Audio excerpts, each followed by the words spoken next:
Welcome to the Daily Review. This is Razak, Senior Trading Strategist here at CMTrading.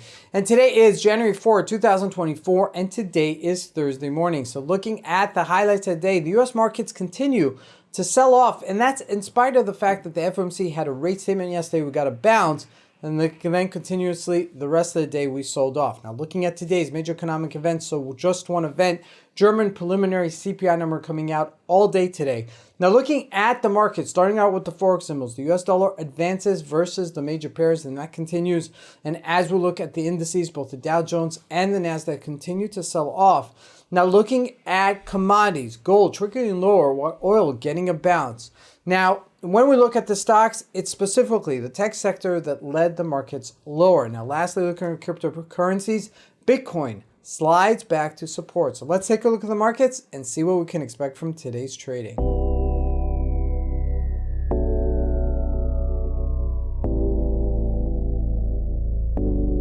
So here we go. First with the Japanese yen, and this is what's really important to note, okay? When the markets sell off and there's a spike, okay, there are some assets that will spike more and some that will spike less, okay, depending on what's happening in the markets. And here is that type of situation. The Japanese yen had the biggest bounce. The dollar had the biggest bounce versus the Japanese yen than all the major pairs. And this is really important to note because it shows you some volatility. It shows you some context.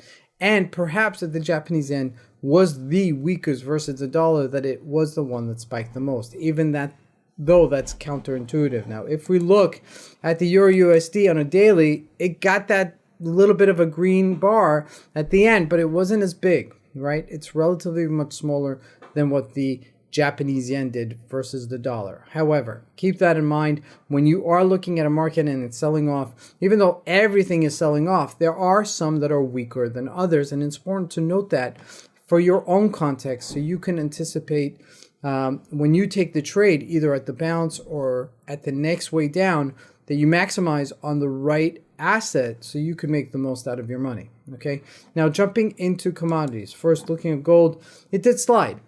2050, we're at 2070, we did slide. But again, it's a choppy market for both commodities. If we look at oil also, from 70 to 73, it's just trading in a range. And I said this, it will probably bounce. But if it broke that 69, then it was going to break further. And sure enough, it didn't and bounced off of it. So that's really important to note. Now, jumping into the U.S. markets, Dow Jones did sell off after, hitting this 38,000. It's to be expected. Now, not everything sold off, and I want to show you that. Now, looking at the NASDAQ, it sold off more, which means people are taking some profits here as the year starts, okay? If we look at Apple, biggest loser, a gap down and a sell-off, but it looks like it's kind of consolidating here. If we look at some of the bigger stocks, Microsoft also sold off just a bit. And Facebook, yeah, did it sell off? It did, but just very lightly, okay? Not even... It was a doji, okay? So that's really not a place where, it's a big sell-off and it's a sign that we're making a correction, etc., etc. It's a doji, okay? I think the markets are testing to see how far these stocks could retrace and see if they'll be picked up again. If they'll be picked up again, then there's some strength in the market, so keep that in mind. Now, looking at JP Morgan, relatively strong, $2 away from its all-time record highs, okay? So that is up there, and that's really important. Now, what got beat up the most out of the tech sector was the semiconductors, the chip makers, Intel, AMD, the ones that were the strongest, believe it or not, that were almost at all-time highs, were the ones that went down the most, okay? So really, got to take this into consideration and kind of just digest it, because this was the strongest stock on the board 2 weeks ago. Okay, and that's why it's really important to note that. Now, as we look at Bitcoin is trading within a range, slided back to its supportish level. It could bounce of it, could sell off. Okay, just keep on it.